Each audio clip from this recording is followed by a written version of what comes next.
Okay, hello, folks.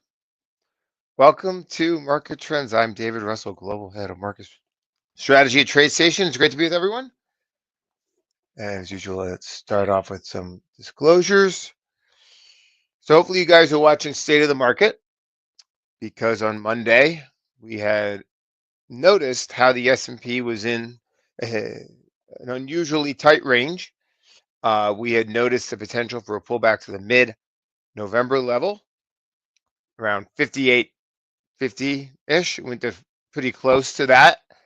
Um, and so that's kind of interesting. And it was the kind of thing that this is the reason why we kind of do state of the market.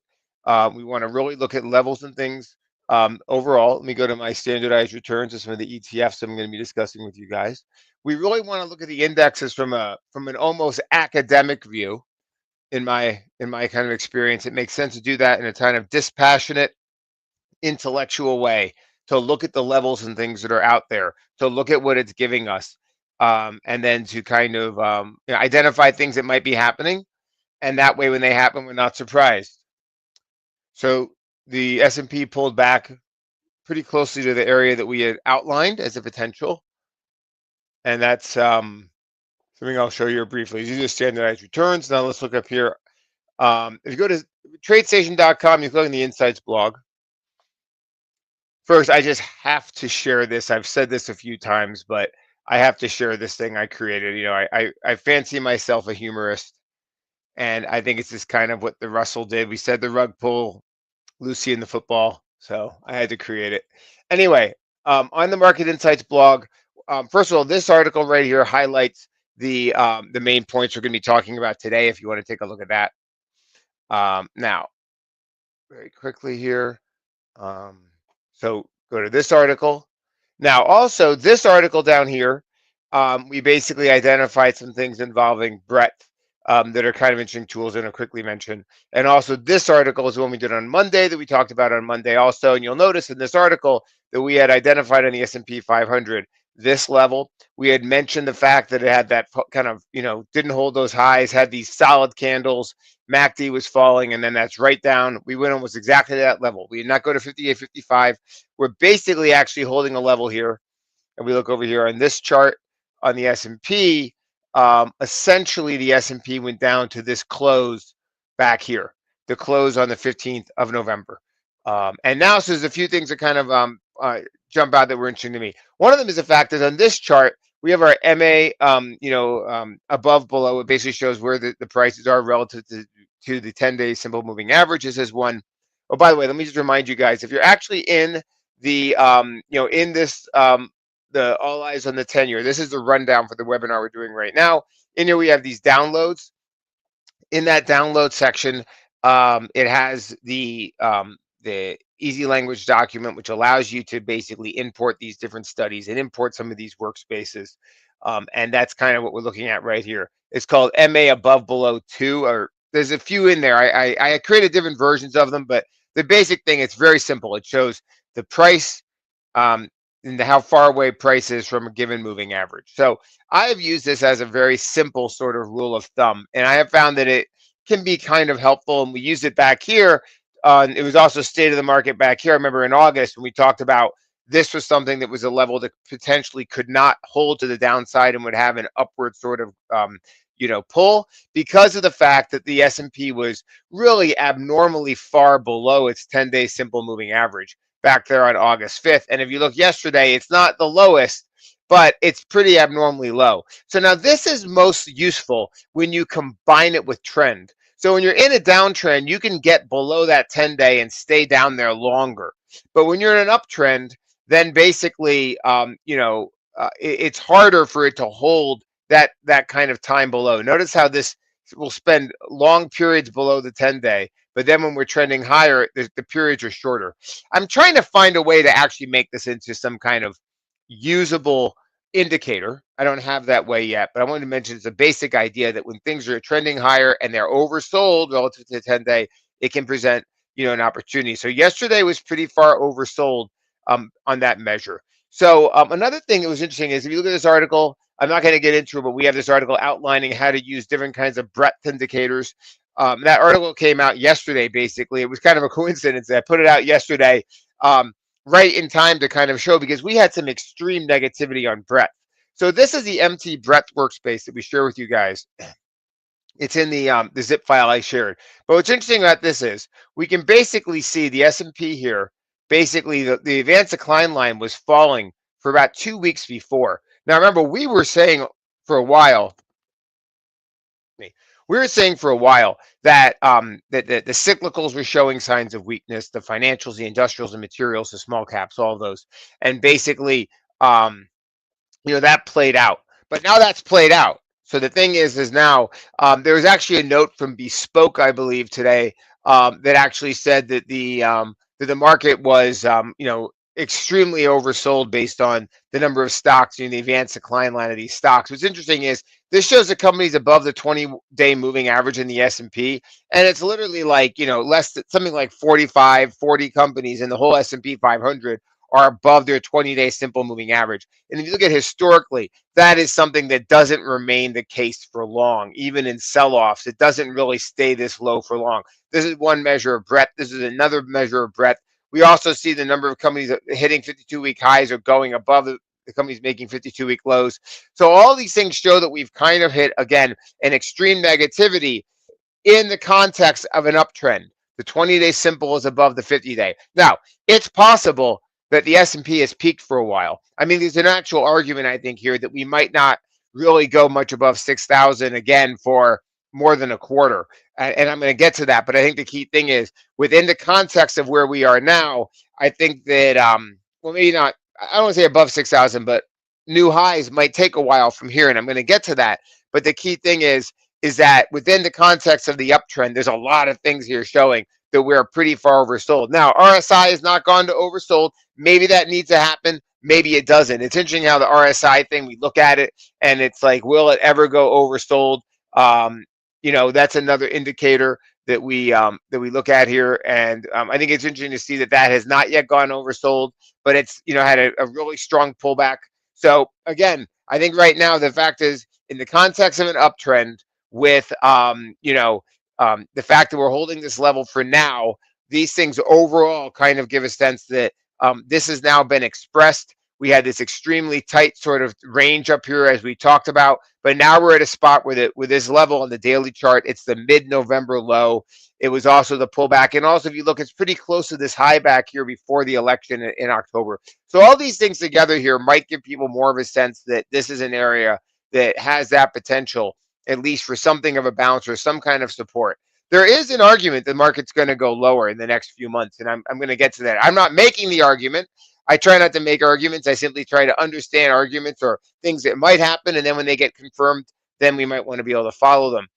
So another thing that's interesting is CNBC reported that yesterday's spike in the VIX was the biggest one-day spike, second biggest spike in history. So again, I'm not sure what to make about that, but I wanted to just kind of emphasize that some of the things just suggest that we've had an extreme sort of event here, and at this point, that sort of thing has been expressed for the time being.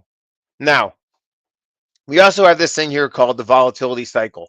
In the volatility cycle, we've basically now hit the idea of this kind of VIX spiked, and then we have more correlation. So now we're over here on this side of the volatility cycle. Now the thing though is, remember that on the rebound, it's often going to be the indexes that give us the actual outperformance. So right now, trying to necessarily do stock picking might be kind of tricky, and it might be something where the simple way to do things is to be sticking with the big indexes. And I think that's really the key thing here, because one of the things that we had been kind of talking about, and we started talking about this about several weeks ago, was the spreading strength in the mega cap growth names. We talked about it, how the cycles were breaking down, and all these things that were happening. If you want to look here at our rundown, and you click on market trends, it goes back to some of the other blog posts we've done here.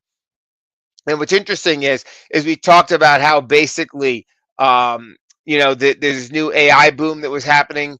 And so I wanted to just kind of mention that we had a break in here. We didn't do this during most of November for Thanksgiving. But the thing is that we had talked about how the mega caps were coming back, and that more or less has played out. So in that environment right now, especially with what we're going to talk about with 10-year Treasury yields. I think that's actually, something we need to remember is that at this point, sticking with the big cap growth, like the Qs, the NQ futures, things like that, the simple big sort of large cap growth that seems to be right now where the kind of focus is. And the other thing is based on our principle of the volatility cycle is that the beginnings of the rebound are focused on the indexes. Then when the VIX drops, first the S&P say it rebounds. I'm not going to say it's going to rebound this much, but say it rebounds 1, 2, 3%.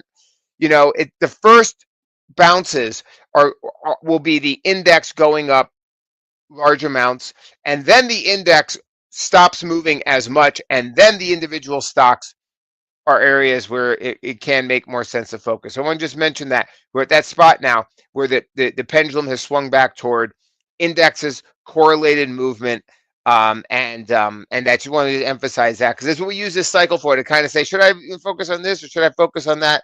Well, the volatility index kind of can help guide us. All right, so now I want to look here on this MTES workspace that we share with you guys. And what's interesting here is the S&P here. I want to just mention that it actually had a successful sell signal this morning, just on a very short-term thing.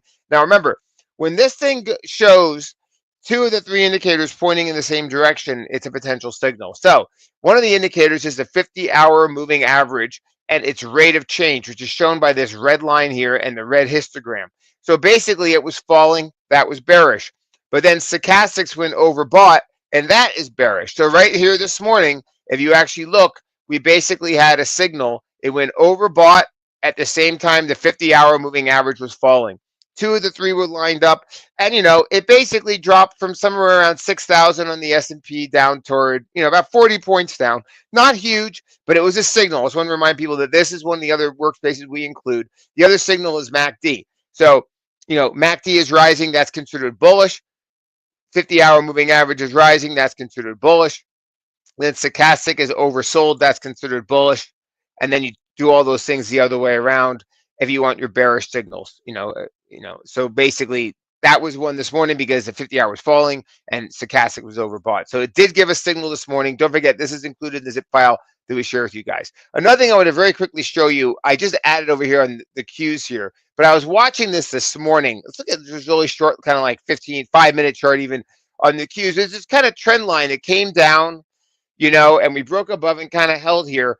And sometimes it's interesting to kind of look at things like this. But I think when we look at the Qs overall, if we even look at it on a longer term chart, like to make 4-hour bars, you can see here that we're trying to hold. This is the same level from back there in November. So same sort of thing. I'm going to put this back. Normally, this workspace has the S&P cash index. I wanted a quick one to work with. So this is the way you guys see it in the zip file. It shows the cash index, which allows us to see levels on the daily chart. And then the ES is used as an hourly chart to give signals, kind of shorter term directional signals like it did here, but we don't use levels on ES because you have index rolling and things like that. What was interesting here about this, like I said, was you can see the close yesterday was actually very close to a close right around here. Back on the 15th. If you look at the closing price on the 15th, it's almost exactly where we closed yesterday. We have been indicating toward the bottom, around 58, 55, or 53 or so. We didn't go down that far, but, we're holding a level here, and I just wanted to kind of point that out that, at this point, it might be something where it's viewed more to the trend continuation. Now, I do want to emphasize, though, the main thing we talked about is the fact that the 10-year Treasury yield did some big stuff yesterday. So we actually have here I have this workspace.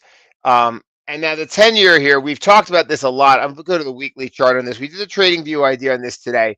But I think the thing we have to realize is there's a lot of things marked up on here. If you actually go into our blog post here, you can see that we actually have, the trading view ideas are available here. If you click on that, it'll bring you to this page.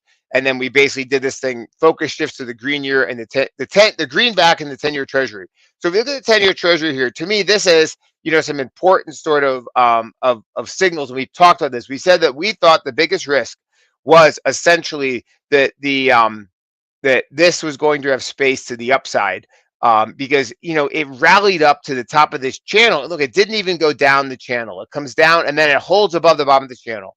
It doesn't hit this low. It stays back above that December low. So, to me, the 10-year is in a situation here where people can argue that it needs to go back to 5%. I think that argument can be made, and I think it's something some people are going to see on their charts. Now, remember, we have PCE in the morning, then we have a relatively quiet period. Then we get into next year, and we're going to have some events next year like payrolls and all that stuff in early January. Those things are out there. But I think we have to realize that this is something now that remains something of a risk in the market overall. Now, one of the main things about this is the normal yield curve.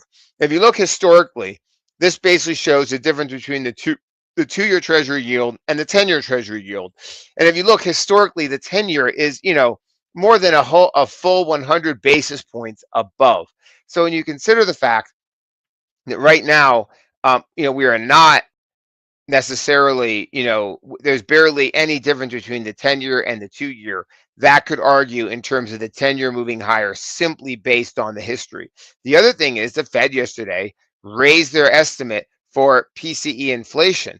And that is something that is also would argue for higher longer term rates. So the fact here is that there can be a strong sort of argument or a strong reason to be looking for yields to move higher. And that I think we have to realize is out there.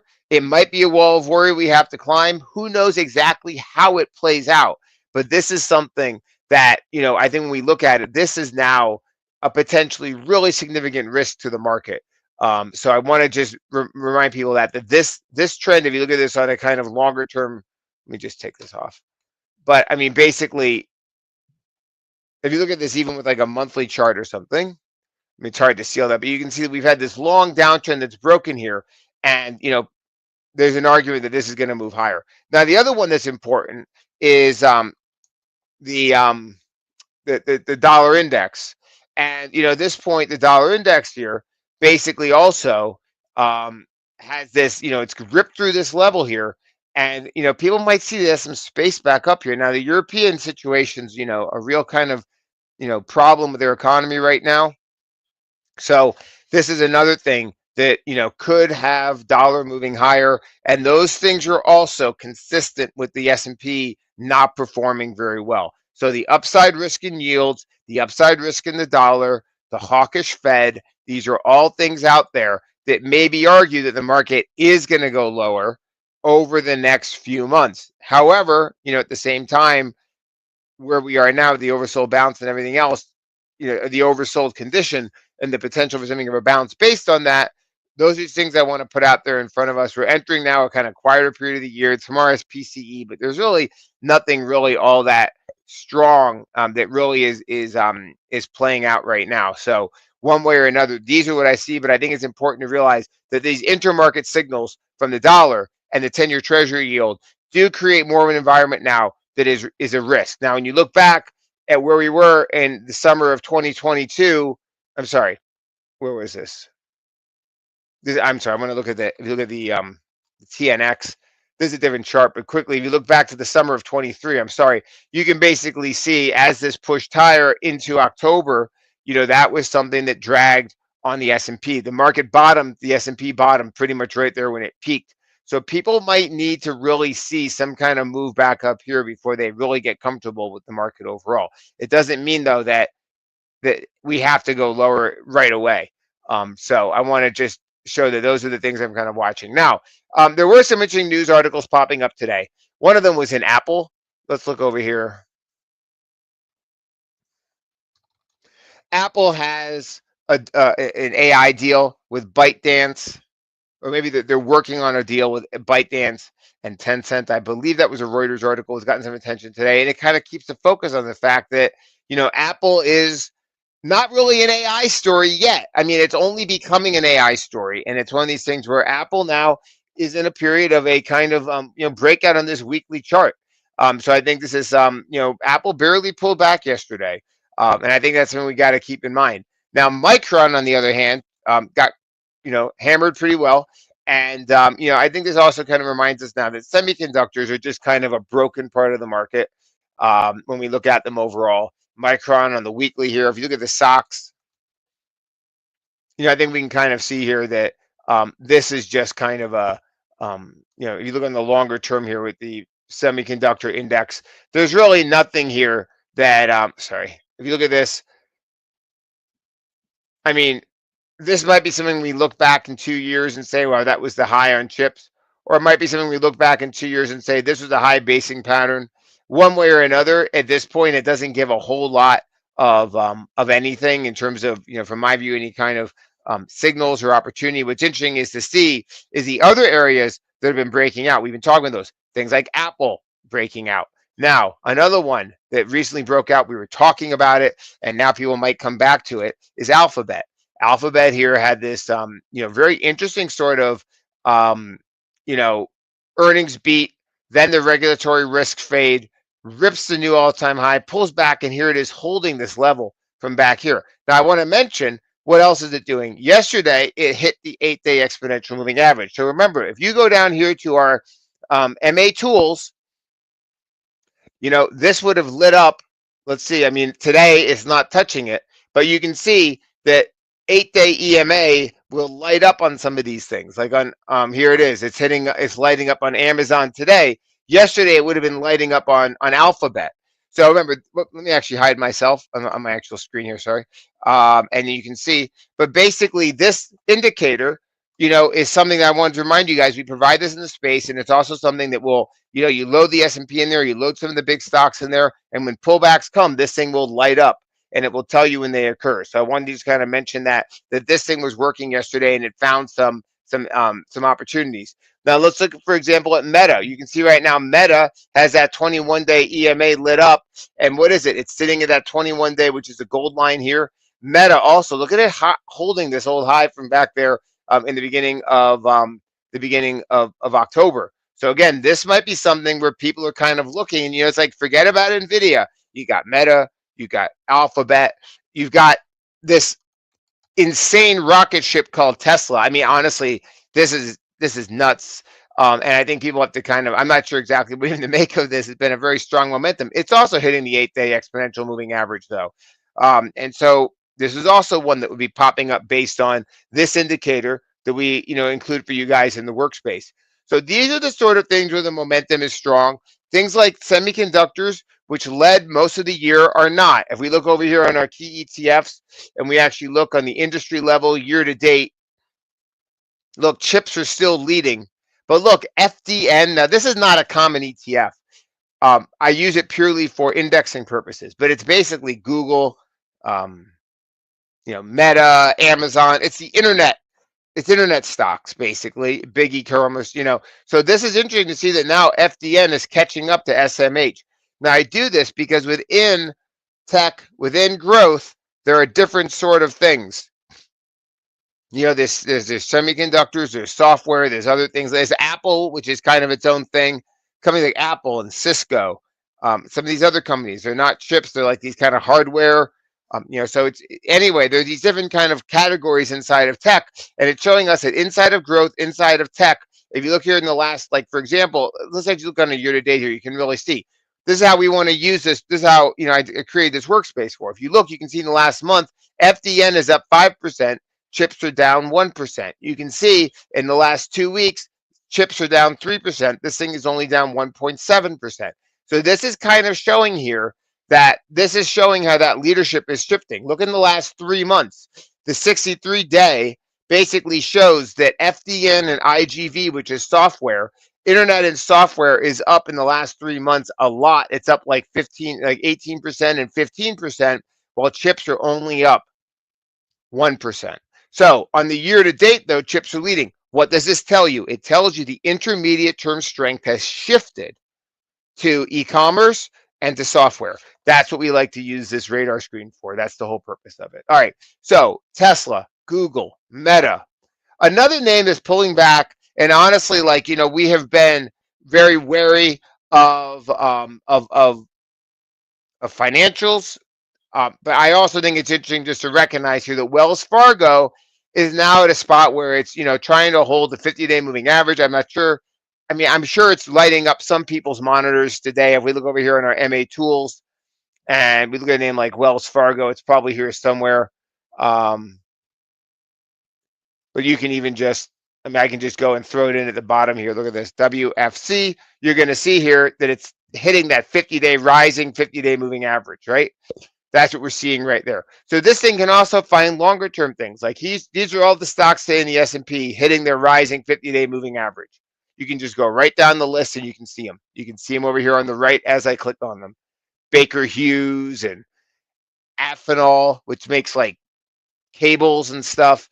ANSS, which is like an industrial software company. CMI, which is Cummins, which is the diesel engine maker.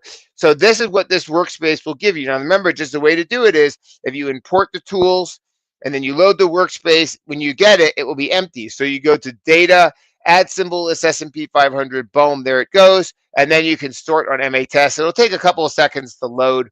Mine is already cached, so it will load more quickly, but you can kind of see how that works. See all the companies you're hitting the 50-day moving average. Delta Airlines, there's Cisco, for example. So that's the way we use this workspace.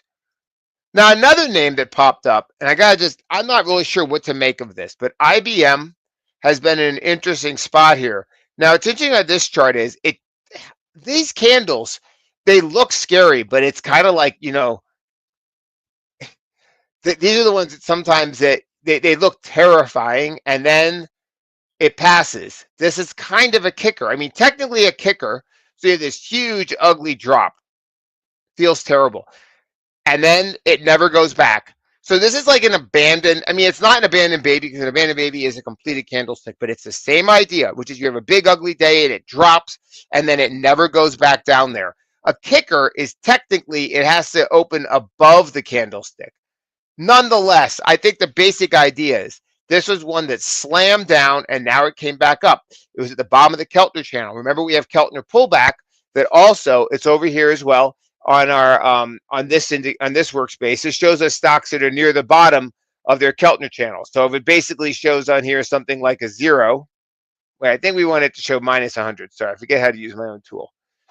See, this shows minus 82. No, it's minus 0. That's true. All right, I'm sorry. We go down here to roughly 0, things that show a 0, that's going to show us that they're touching the bottom of the Keltner channel. Okay, remember that, because yesterday IBM would have given that negative reading under the Keltner channel. It went down to the bottom of the Keltner channel and it bounced. So that was interesting right there.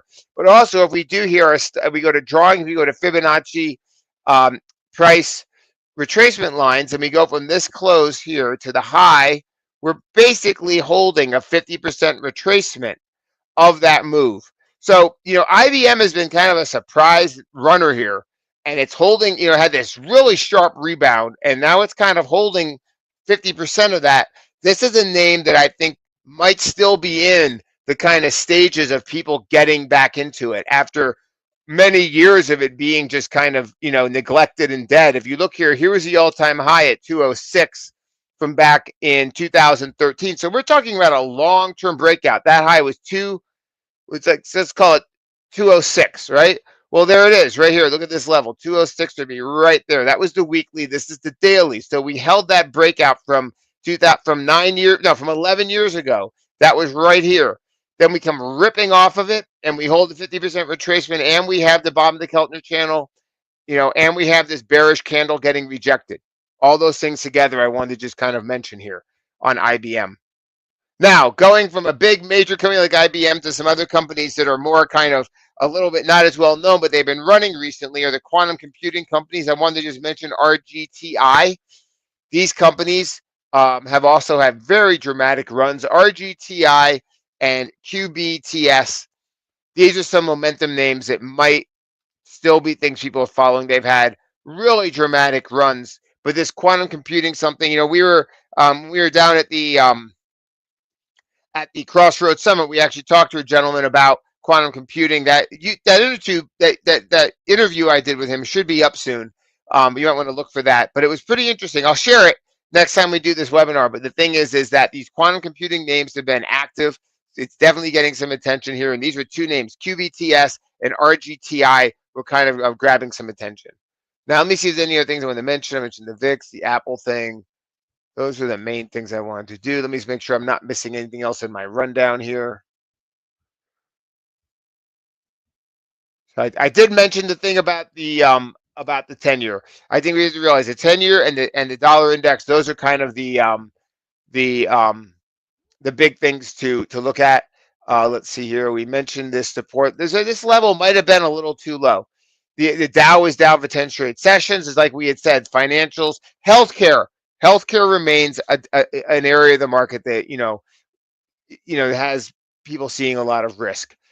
Anyway, I wanted to just kind of look at these things. These are the main things I wanted to mention.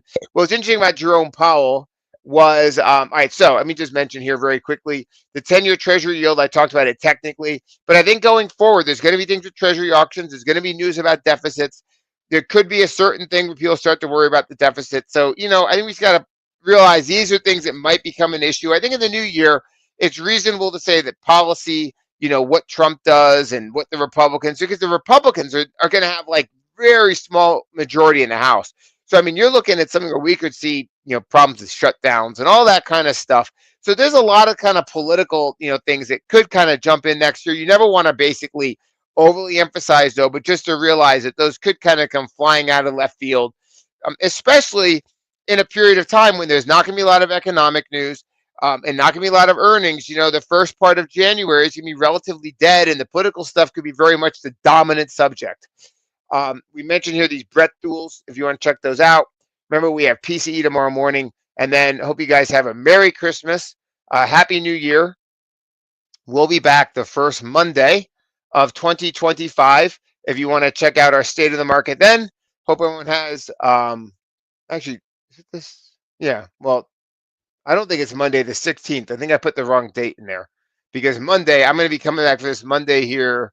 It should say Monday the 6th. I'm sorry. Monday the 6th is going to be our state of the market. We'll be back. Hope everyone has a great day. Happy New Year, all that. And I'll see you in 2025. Thank you very much.